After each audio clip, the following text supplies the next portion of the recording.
అయితే బుజ్జమ్మ తాత ఇవాళ రోజులలో ఉన్న ఇవాళ రేపు ఉన్న పోరగాళ్ళు ఎట్లున్నారు అంటే ఈ పట్టణాలకు పోయింటి వచ్చి ఖరాబ్ అయ్యారు, చాలా ఖరాబ్ అయ్యారు. అయితే ఆడవిలో అని నేను అనట్లేను, ఎందుకంటే వీళ్ళు వేసుకునే బట్టలు ఏమైనా అందమైన బట్టలు. మనం ఊళ్ళో ఉన్నప్పుడు మంచిగా లంగా ఓనీలు వేసుకొని పంజాబ్ డ్రెస్లు వేసుకొని ఉండేది. వీడికి వచ్చినాక పాడుగాని పొరగాల జీవితాలను నాశనం చేసుకుంటారు. ఈ సిటీలో పట్టణంలో ఎట్లుందంటే తాత, చాలా మంది అమ్మాయిల్ని మోసం చేసి ఇక వాళ్ళ ఎంజాయ్మెంట్ ఏదో ఇక వాళ్ళదేదో వాళ్ళు చూసుకోవడానికే వాళ్ళని అక్కడ ఇచ్చిపెట్టి ఇక్కడ గంత మించిగా మనం తల్లిదండ్రులు చూసుకోవాలి, మన కోసం ఇంత కష్టపడుతురు వాళ్ళు, మనం మంచిగా చదువుకోవాలి. వీడికి వచ్చి మనం ఏందో చదువుతున్నాం, మనం ఏందో జాబులు చేస్తాం అన్నట్టు పాపం వాళ్ళు ఇంటికాడ కంటికి నిద్ర లేకుండా, కడుపుకు అన్నం లేకుండా కష్టం చేసుకుంటా మనకు సంపాదించి పెడుతురు. కనీసం వాళ్ళ విలువను కూడా గుర్తించలేకపోతున్నారు తాత. ఇక ఈ రోజులల్లో ఇక చిన్న చిన్న పోరగాళ్ళే ఇక ఏందో లవ్లాట ప్రేమలాట ఏ నాకు పూరి పడ్డదిరా, ఏం పూరి పడ్డది, ఏ రొయ్యి రొయ్యి రొయ్యి రొయ్యి అనుకుంటూ తీసుకుపోతుండే ఆడు. ఈ అమ్మ గాడు చిన్నతనం ఆడిపోరగాలని చూడాలంటే గజ్జును వణికేది మేము. అవుతాత ఏడ తలిగించుకొని 4 అంతనే ఉన్నాని.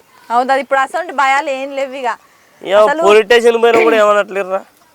ఇక వాళ్ళు ఏం చేస్తారు తాత పాపం, ఇక అసలైన వాళ్ళే కరెక్ట్ లేనిది వాళ్ళు ఏం చేస్తారు చెప్పు. కాదు మరే, మేము ఇంత కానీ పెంచి అన్నీ చేసి ఇన్ని చేసినాక మేము ప్రేమ గీమ అని పెళ్లి చేసుకొని అమ్మాయి మీద కేసు పెడతా, తప్పు కాదా? అది ఎంత వాళ్ళకి తెలియట్లేదు తాత, అది పెద్ద నేరం అని.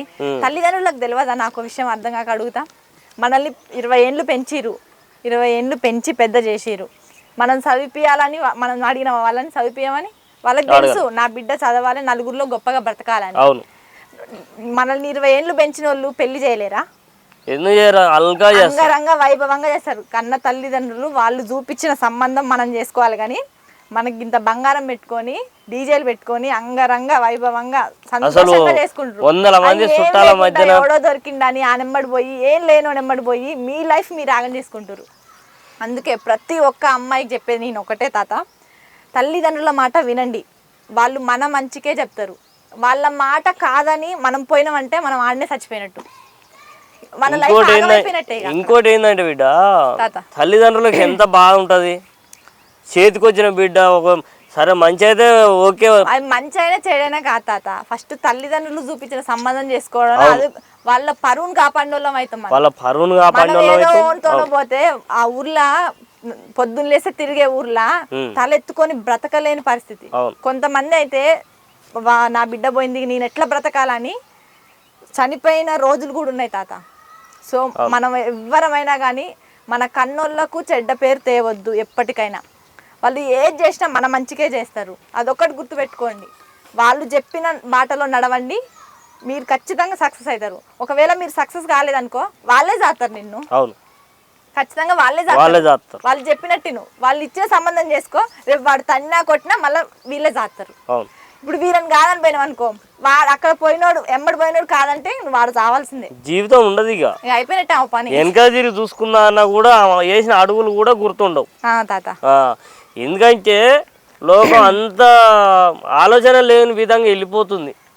జర పోరగాళ్ళు జర మీకు కూడా మళ్ళీ ఒకసారి చెప్తున్నా, మీకు పుణ్యం ఉంటుంది. జర అమ్మాయిలు చెప్పినట్టుగా ఎనుర్రి, జర అమ్మాయిలు చూసిన సంబంధాలు చూసుకోర్రి. జర ఈ హాస్టల్ని హైదరాబాద్ పోయింటి వచ్చి ఎవరోడు అడ్డగోలు రోడ్డు మీద పోయేటోని నమ్మి మీ జీవితాలు మీరు నాశనం చేసుకుంటారు.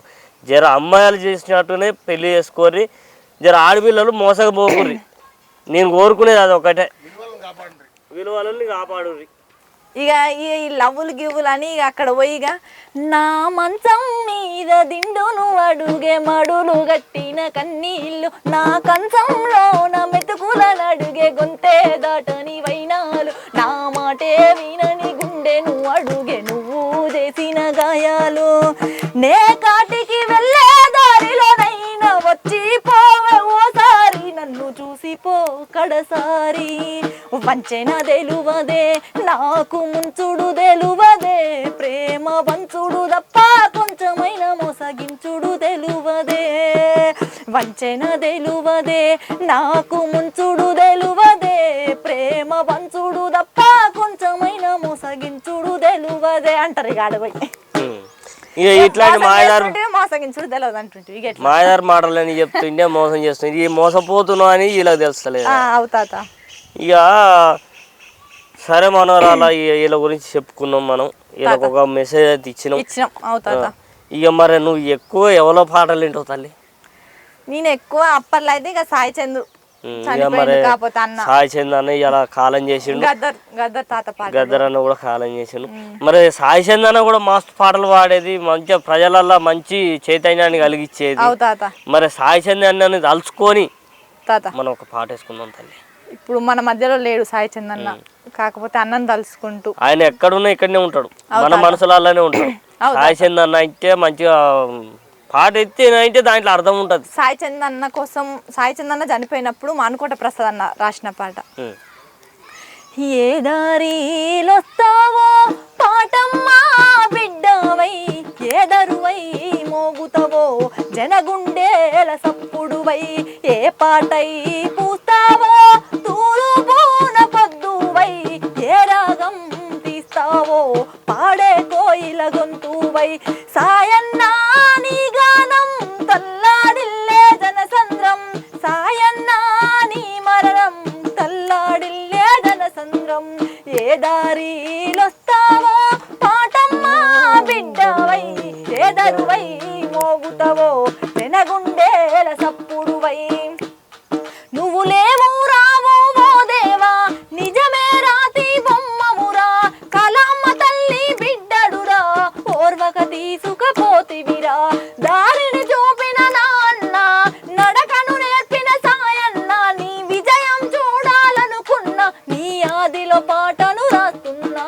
తల్లాడిల్లి పోయింది పల్లె పల్లె సాయన్న, చీకటి దినముగా నిలిచింది నిన్నటి రోజే ఓ అన్న, మళ్ళీ రావే సాయన్న నీ పిల్లలు తలిచే ఓ అన్న. నీ పాటలు వింటుంటే నాకేదో తెలియని బాధ, సంతోషం అన్నీ ఒక్కసారి ఇట్లా తన్నుకుంటూ వస్తున్నాయి తల్లి. నాకు నీ గొంతు అంత మంచిగా నాకు అనిపిస్తుంది తల్లి నాకు. ఎందుకంటే నా మనవరాలతో ఇంకా మనవరాలు నువ్వు, ఇక ఈ దగ్గర నుంచి దగ్గరికి అయిపోయినావు ఇక. అంతే తాత.